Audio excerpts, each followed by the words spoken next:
Good night. Good night. I was going to make a video talking a little bit more about talking a little bit more about investing and understanding some of the concepts. I'm learning this, and I hope I can help somebody else get this information too from a MGTOW standpoint. The MGTOW standpoint really isn't that much different from a regular standpoint, to be very honest. The only thing is a little bit of things that are sprinkled here and there that actually are focused or are geared towards MGTOW-minded men and men that are actually going their own way for the long haul instead of just a short haul. So, talking about GameStop and what's actually going on recently in the stock market, what it shows me is something that's quite simple. As we as men already know, we don't get bailed out. I wish it was something that this will be a bit of an emotional rant video. Hopefully the next video will be definitely the next video will be more on the financial side, logic side. But we don't get bailed out. We don't get the chance, or we don't have anyone that comes in as a bit of a superhero and stops us from getting a beating financially. We don't get that. So when it comes to your investing and things that you're doing, be mindful of that. Be diversified. Now, some well-known stock traders will tell you that diversification is for people that are ignorant, and it's somewhat true. I wouldn't call myself a great stock picker. I will call myself quite lucky, but everybody's lucky in a bull market. So I do things that are very foolish, that are very risky. But with that risk, I understand that I won't get a bailout. I won't have somebody stopping trading in any way, shape, or form of a security or of my securities going down to zero. If M1 Finance doesn't allow me to trade out of a stock and it goes down to zero, I'm screwed. If M1 Finance, if I only have one trading window a day, which actually, no, I only have one trading window a day, but I have two chances at a trading window. So I have the morning and the afternoon trading window. But what if I only had that one morning trading window? What if I didn't pay the $125 to get M1 Plus? Even then, by the time I get to that second trading window and I haven't traded earlier on that morning, who's to say that stock would? Who's to say that I would be able to be allowed to do this? Now, keep in mind what happened with GameStop. GameStop. I always want to say GameStop, but what happened with GameStop and AMC and quite a few others has happened before. It happened with the TVIX a couple years ago. And with the TVIX, it actually happened to where they actually stopped trading on it. The TVIX, I believe, was the inverse volatility of the S&P 500. What happened with it, hold on, let me look up TVIX real quick because I want to give a little bit more information on this. I believe it's TVIX.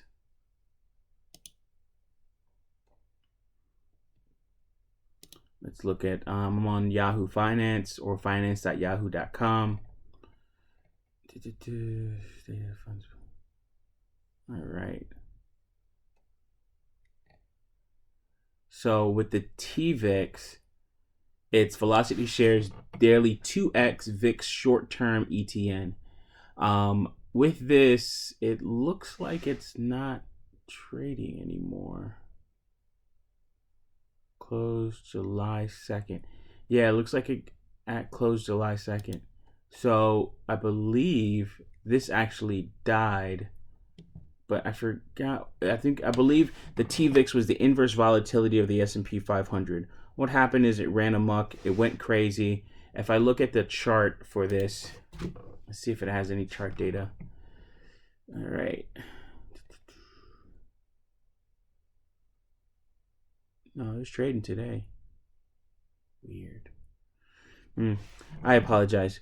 But I'll have to look up an article on that and put it in the comment section below or in the description below. I apologize for that. It's just something I'm recalling from about 2 years ago.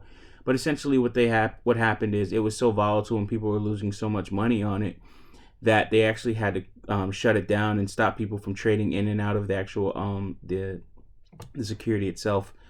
So with something like that, you see there's regulators in the market itself, not actual people or governing bodies, but there's actual things that are in the market that stop things like this from happening, especially when something is extremely volatile and a lot of people are losing money. It's not something, I don't know what actually always triggers it. We can go the route of conspiracy theory saying, hey, they get saved, they get bailed out. But when you look at it, this something like this with GameStop may have caused a systemic risk. And if there's not enough liquidity in the market to actually back up all these different trades so people can trade in and out of it, then that liquidity dries up and those stocks will just fall to zero anyway, and people are just going to hold it for a very long time. So with something like a hedge fund actually, crying bloody murder, and I believe they said that Melvin, the hedge fund that actually over leveraged all of GameStop shares from, I think, 120, 140%. That is a big disparity, but I've heard different reports. But when I see something like that, they were just doing something way too risky. They got bailed out by another institution, and I believe they got bailed out by another institution. And even with that, they also got bailed out by some clearinghouses such as Apex and I believe Interactive Shares. There's more information on it. I am coming from an unresearched point of view on this, but this is something that I've seen before. This is nothing that is new. There are regulators in the market or governors in the market that will stop things like this from happening for a long period of time across the entire market. One of the things that is very disturbing, though, is the focus of governing bodies and the focus of financial pundits, news organizations on Reddit, as if these people are complete freaking idiots, and we're not. Retail actual investors are really not. We're coming from a place where we have so much access to information. We have so much easy access to information. We can get any and everything that we want whether it be a JSON object, whether it be actual videos. I mean, now we're starting to see where financial advice is coming out on TikTok. Yeah, it's not always the best, but there isn't always good financial advice even on YouTube. Case in point, my video. I'm trying to get better, so please allow me to grow. But when it comes to something like this, I mean, I have to say it, we're not uneducated people. We can walk and chew bubblegum at the same time. And the information is so well researched. The information is so on point that all we have to do is literally watch a video and then click buy. That is very dangerous. As I always say, if you're not taking my information and my advice of any sort, or my opinion, because I have to say that because we all know what this is. But if you're not taking my opinion with a grain of salt, that means you're low on sodium. Please do your research. If that research is watching somebody that has their information and has everything already written out in a script and actually gives a better delivery than me, please watch that person. In most cases, I link them in my description. So I want to say something, or I wanted to basically say is, as retail MGTOW long-term investors, we want to do these things we want to do what's necessary to protect us. No one's coming to save us. No one's coming to bail us out. Even with these stimulus checks, the stimmies, which is a hilarious name for it. But even with these stimulus checks, they're far and few between. The fact that we've only had 2 stimulus checks thus far, plus, for some people they've had other assistance, but the fact that we've had such little assistance and we've given so much to the system is kind of alarming, but it's also understandable. This system is fragile. It's a complex system that cannot handle all of this. When so many people at one time actually come into the market and make moves like this, the system is not built to actually handle it. That's why they give you the illusion, or you have the delusion, that this market is free, that it's fair, that it's balanced. I heard something the other day. A lot of poor people would not feel as bad or be as pissed if the rich people were playing by the same rules as they are. I'm not sure where that person that I heard it got it from. I don't even remember who said it. I watch so much content. But it was something that stuck out to me.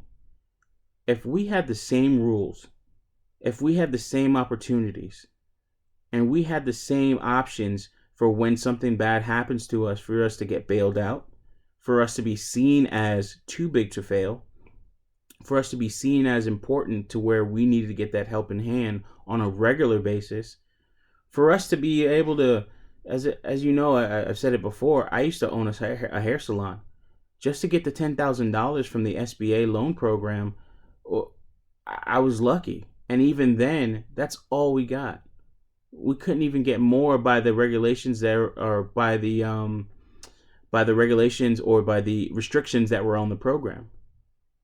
The most we the most the more we could the next bit of money that we could have got was probably about 7,500, and that would have covered 2.5 times the income for the 3 partners.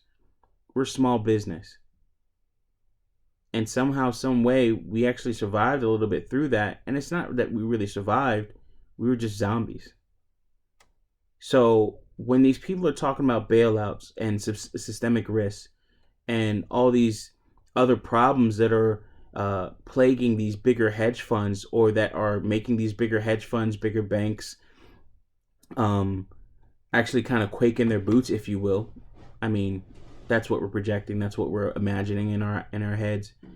But if it's making these bigger entities actually think twice about doing this bullshit that they do on a regular basis, then I think that's a good thing. I think they need to be scared. I think it's something that is totally necessary.